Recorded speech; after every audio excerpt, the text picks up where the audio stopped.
안녕하세요. 틈틈이와 알아보는 미국 주식 이야기에 오신 것을 환영합니다. 오늘은 2025년 11월 13일 목요일이고요. 여러분이 직접 보내주신 자료들, 이걸 가지고 아주 흥미로운 기업 하나를 깊이 파고들어 볼 시간입니다. 핵심만 쏙쏙 뽑아서 한번 알기 쉽게 풀어드릴게요. 오늘 우리가 함께 들여다볼 기업은 바로 콘스텔리움 SE, 티커는 CSTM입니다. 항공우주, 자동차, 또 포장재 산업에서 이 알루미늄 솔루션으로 중요한 역할을 하는 글로벌 플레이어죠. 여러분이 챙겨주신 SEC 공시 자료가든지 시장 분석 보고서, 최신 기업 뉴스까지 이 자료들을 바탕으로 콘스텔리움의 현재 위치, 또 앞으로의 가능성, 이걸 좀 균형 있게 살펴보겠습니다. 준비되셨나요? 네, 반갑습니다. 콘스텔리움은 특히 이제 고부가 가치 알루미늄 분야, 그러니까 가볍고 또 튼튼해야 하는 그런 데서 기술력을 인정받는 회사입니다. 오늘 제공해 주신 자료들을 쭉 보니까요. 이 회사의 사업 구조부터 시작해서 지금 시장 상황이 어떤지, 그리고 투자자 입장에서 봤을 때 어떤 점이 매력적이고 또 어떤 점을 좀 주의 깊게 봐야 할지 객관적인 시각으로 하나하나 짚어볼 수 있을 것 같습니다. 좋습니다. 그럼 가장 기본적인 질문부터 시작해보죠. 콘스텔리움, 정확히 어떤 사업을 하는 회사인가요? 알루미늄 회사라는 건 알겠는데 좀 더 구체적으로 설명해 주실 수 있을까요? 네, 콘스텔리움은 본사는 프랑스 파리에 있고요. 사업은 전 세계적으로 펼치고 있습니다. 주력 사업은 역시 알루미늄인데요. 근데 이게 그냥 알루미늄이 아니라 예를 들면 항공기 날개나 동체에 들어가는 아주 고강도 압연 제품 같은 거요. 또 자동차 무게를 줄여주는 특수 압출재, 아니면 음료수 캔 같은 포장재용 판재, 심지어는 전기차 배터리 보호하는 하우징까지 상당히 기술 집약적인 알루미늄 제품들을 설계하고 생산하는 거죠.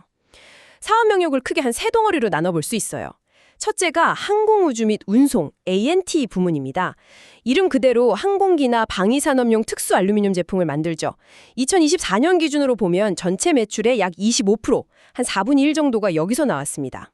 아, 항공우주 쪽이 25%군요. 네. 그리고 둘째는 포장 및 자동차 압연 제품 P&LP 부문인데요. 이게 사실 가장 큰 비중을 차지합니다. 2024년 매출의 57%가 바로 이쪽, 그러니까 음료 캔이나 자동차 차체용 알루미늄 판재 같은 데서 나왔어요. 아, P&LP가 절반 이상을 차지하는군요. 그게 제일 크네요. 그럼 나머지 하나는 뭔가요? 마지막은 자동차 구조재 및 산업재, ASNI 부문입니다. 이건 이제 자동차 충돌할 때 안전을 책임지는 그런 부품이나 아니면 전기차 배터리 케이스처럼 좀 더 복잡한 구조물을 만들어요. 이 부문은 2024년 매출의 약 20% 정도를 담당했고요. 결국 이 세 축이 딱 맞물려 돌아가면서 2024년에 총 73억 달러, 우리 돈으로 하면 거의 10조 원에 가까운 매출을 올린 셈입니다. 알루미늄 압연 제품 시장, 지금 상황은 좀 어떤가요? 자료들을 보면 시장 자체는 커지고 있는 것 같은데 뭔가 변수가 많아 보이던데요. 네, 맞습니다.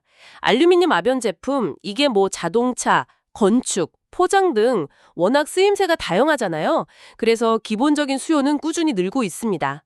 하지만 최근에 특히 2025년 봄 이후로 미국의 관세 정책 변화, 그리고 그로 인한 국제 무역 갈등, 이게 상당히 큰 변수로 작용하고 있어요. 관세 문제요? 구체적으로 어떤 영향인가요?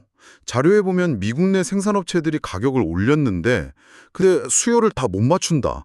이런 내용도 있던데요. 네, 그게 핵심입니다. 수입 알루미늄에 관세가 딱 붙으니까 가격 경쟁력이 약해지잖아요. 그러니까 미국 내 생산업체들이 어떻게 보면 반사이익을 얻어서 가격을 올릴 여지가 생긴 거죠. 그런데 문제는 갑자기 늘어난 수요를 미국 내 생산 능력만으로는 다 감당하기가 좀 어려운 상황이라는 겁니다. 공급망의 차질이 생기고 가격 변동성도 커지고 있죠. 자동차나 가전제품처럼 알루미늄 많이 쓰는 산업들이 직접적인 영향을 받고 있습니다. 아, 단순히 관세 부과로 끝나는 게 아니라 이게 연쇄적인 파급 효과가 있는 거군요. 보복 관세 인하기도 있던데요. 그렇습니다. 미국이 알루미늄 같은 금속에 관세를 부과하니까 상대국들도 리튬이나 히토류 같은 핵심 광물 수출에 제한을 거는 식으로 맞대응할 수 있다. 이런 우려가 나오는 거죠. 그야말로 치고받기 양상으로 번질 수 있는 겁니다. 그래서 업계에서는 고철 재활용 비중을 늘린다거나 아니면 관세 면제를 신청하고 아예 해외 기업이랑 손잡고 안정적인 공급망을 새로 구축하려는 움직임도 보이고 있습니다. 이런 복잡한 상황들이 시장 성장 전망치에도 영향을 미쳤겠군요. 연 8.6% 성장 예상치가 이전보다 낮아졌다고 하던데요. 네, 향후 5년간 연평균 한 8.6% 정도 성장할 거다. 이런 예측이 나왔는데요. 이전 전망치보다는 한 0.6%포인트 정도 하향 조정된 수치입니다. 주로 이제 관세로 인한 불확실성 때문이죠. 예를 들어서 캐나다나 브라질산 아변 알루미늄 가격이 오르면 이걸 쓰는 미국의 음료캔이나 항공기 시트 제조 비용이 직접적으로 상승하는 문제가 생길 수 있거든요.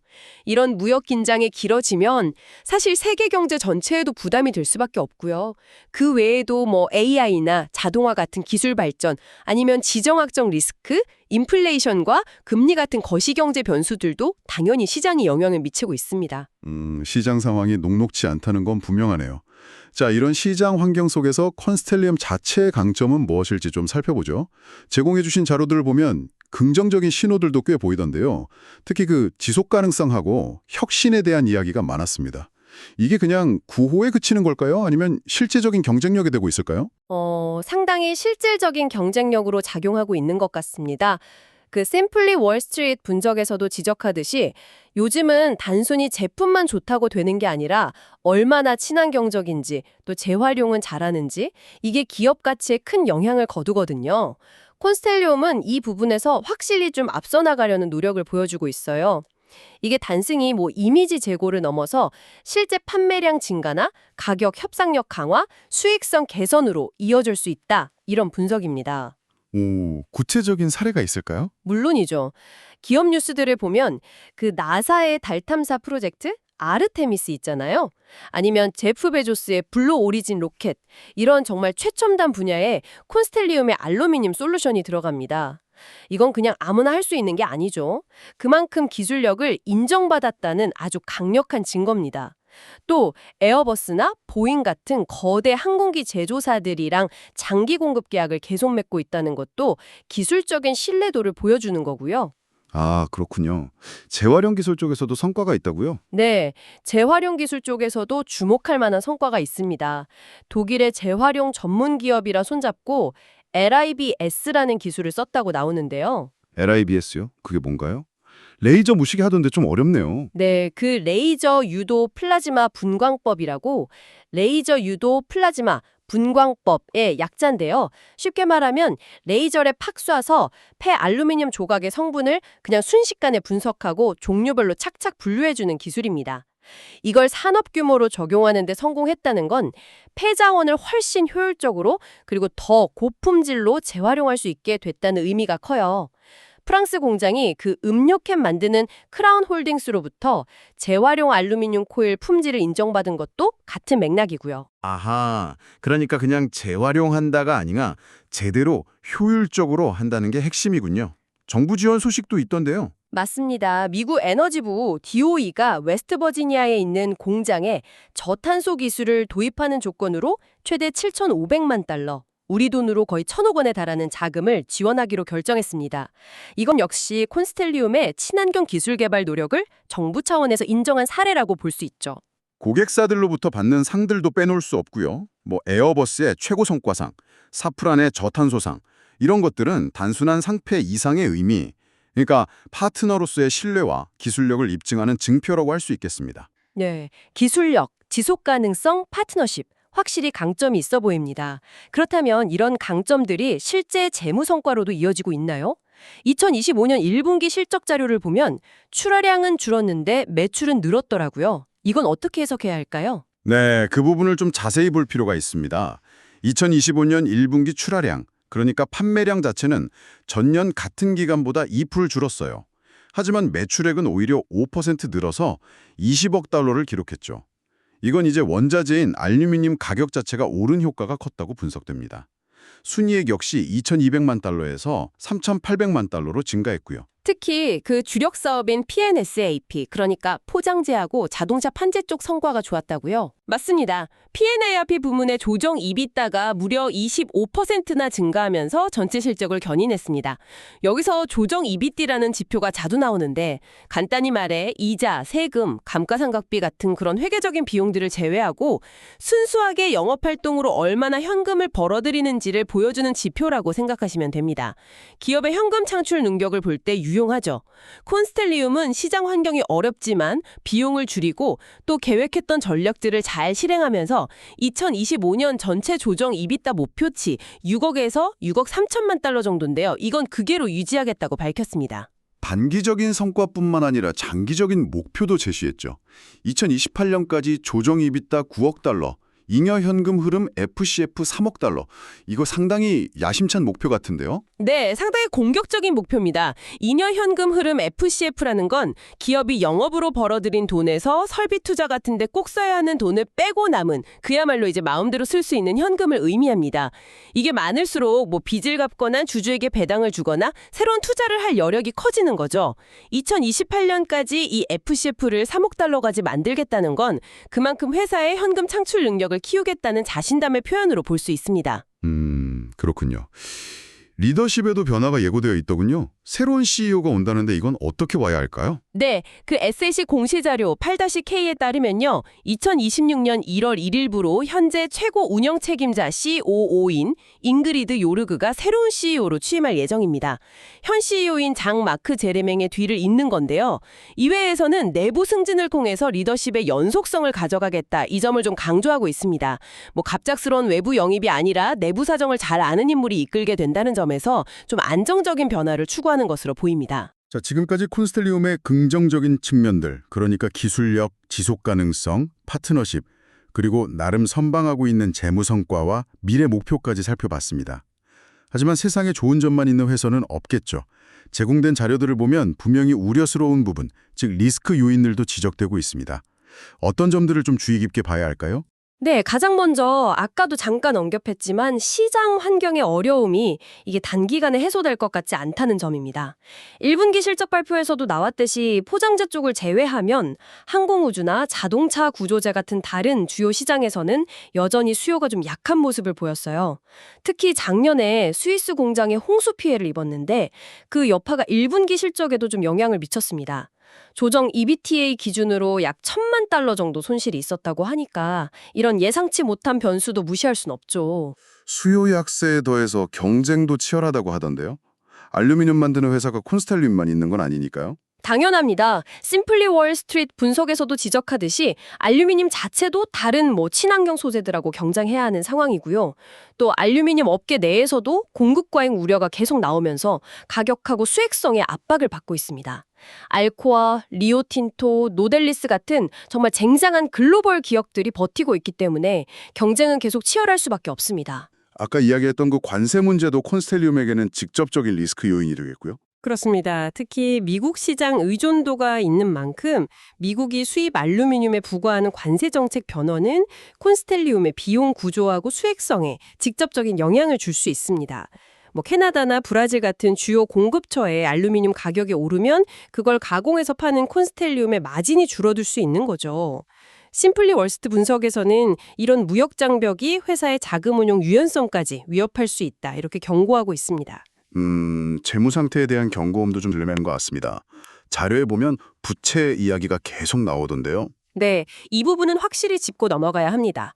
2025년 3월 말 기준으로 순부채, 그러니까 총 부채에서 현금성 자산을 뺀 실질적인 빚이 18억 달러가 넘습니다. 이게 2024년 말보다 늘어난 수치죠. 레거리지 비율, 그러니까 조정 이비타 대비 순부채 비율이 한 3.3배 수준인데 이게 아주 위험한 수준은 아니지만 결코 낮다고 보기도 좀 어렵습니다. 심플리 월스트 분석에서는 부채가 부족하지 않다, no shortage of debt 이라는 좀 직설적인 표현까지 썼더군요.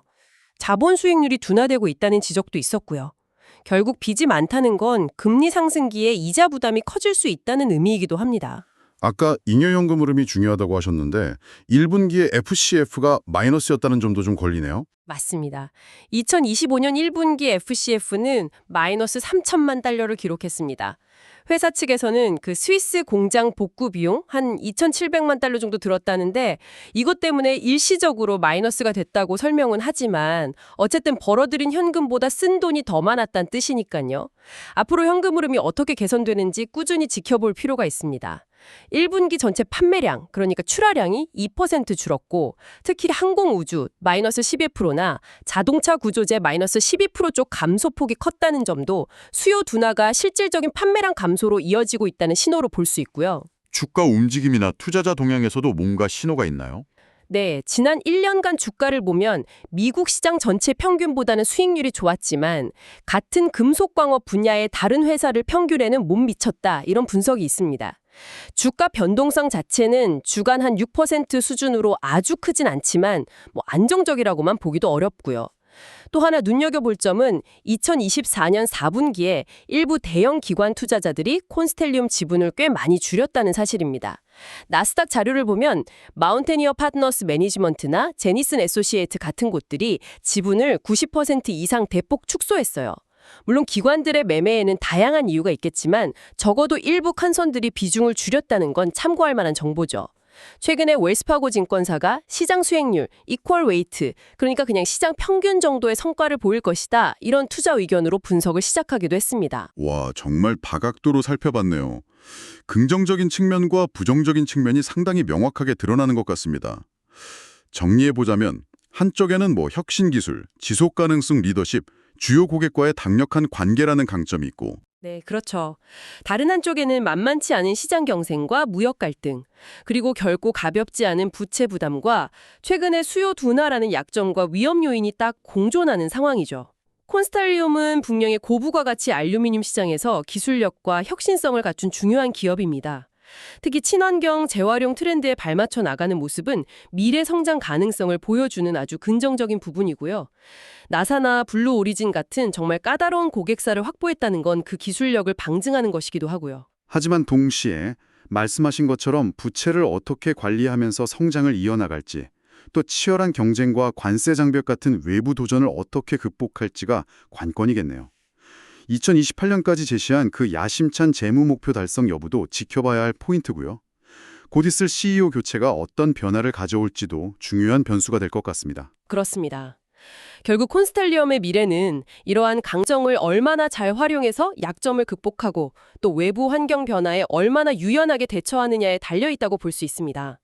혁신과 지속 가능성이라는 좋은 스토리를 실제 수익성 개선과 현금 창출 능력 강화로 연결시키는 것, 이게 핵심 과제가 될 것입니다. 네, 오늘 콘스텔리움이라는 기업을 통해 알루미늄 산업의 역동성과 한 기업이 가진 기회와 도전을 동시에 엿볼 수 있었습니다.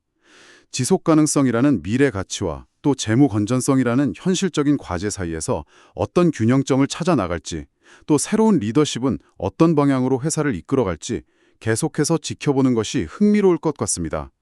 여러분은 오늘 이야기 들으시면서 어떤 점이 가장 인상 깊으셨나요? 네, 여러분께서 직접 골라주신 다양한 자료들 덕분에 이렇게 깊이 있는 분석이 가능했습니다. 콘스텔리움 사례에서 보듯이 기업을 제대로 이해하려면 재무제표 숫자 너머의 어떤 산업 동향, 경쟁 구도, 기술 변화, 리더십까지 좀 입체적으로 봐야 그 본질에 더 가까이 다가갈 수 있는 것 같습니다. 틈틈이와 알아보는 미국 주식 이야기. 오늘 저희가 준비한 이야기는 여기까지입니다.